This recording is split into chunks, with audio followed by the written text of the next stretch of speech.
Bonjour à tous et à toutes, le numéro 508 de la Tribune des Travailleurs vient de sortir avec cette semaine cette image en pleine page des manifestations du 18 septembre. En effet, il y avait le 18 septembre 1 million de travailleuses et de travailleurs qui ont manifesté à travers le pays.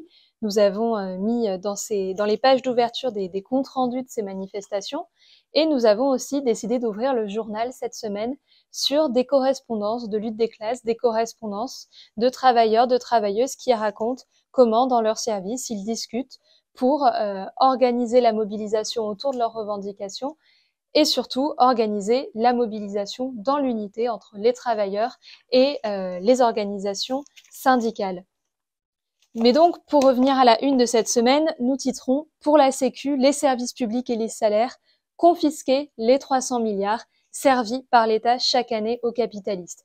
Ces 300 milliards, c'est le sujet de l'éditorial.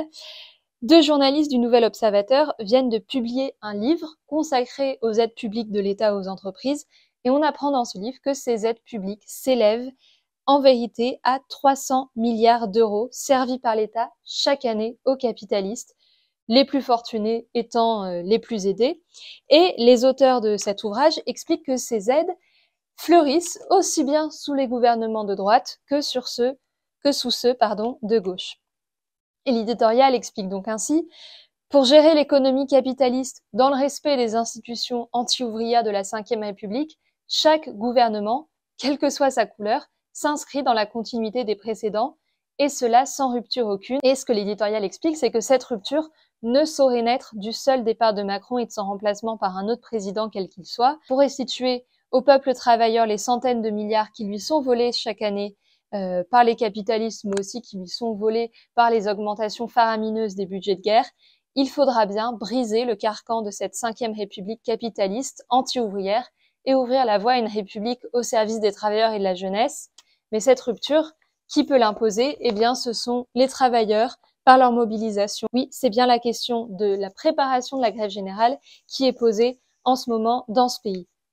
Dans le journal aussi cette semaine, vous retrouverez un certain nombre d'éléments de l'actualité internationale, notamment la situation aux États-Unis. Vous pouvez à ce sujet consulter le vendredi marxiste qui s'est tenu le 19 septembre et dont le compte-rendu vidéo est en ligne. Mais nous revenons cette semaine sur la chasse aux sorcières lancée par Trump suite à l'assassinat de son allié Charlie Kirk et comment à partir de cela, il justifie une chasse contre les organisations d'extrême gauche qu'il accuse d'être responsables de ce meurtre. On entend parfois dire que le fascisme est en train de triompher aux États-Unis. Certes, il y a un glissement vers la droite du régime de Trump, cela ne peut être contesté, mais comme nous le rappelons dans ces colonnes, le fascisme supposerait que la classe ouvrière ait été écrasée. Or, la classe ouvrière américaine aujourd'hui est loin d'être défaite, comme nous le montrons chaque semaine dans nos pages internationales en rendant compte de grèves aux États-Unis. Cette semaine, nous mettons en avant la grève victorieuse à l'université du Minnesota. Vous trouverez aussi dans les pages internationales des éléments sur la situation à Gaza et notamment notre réaction suite au discours de Macron à l'ONU qui a décidé de reconnaître un État de Palestine.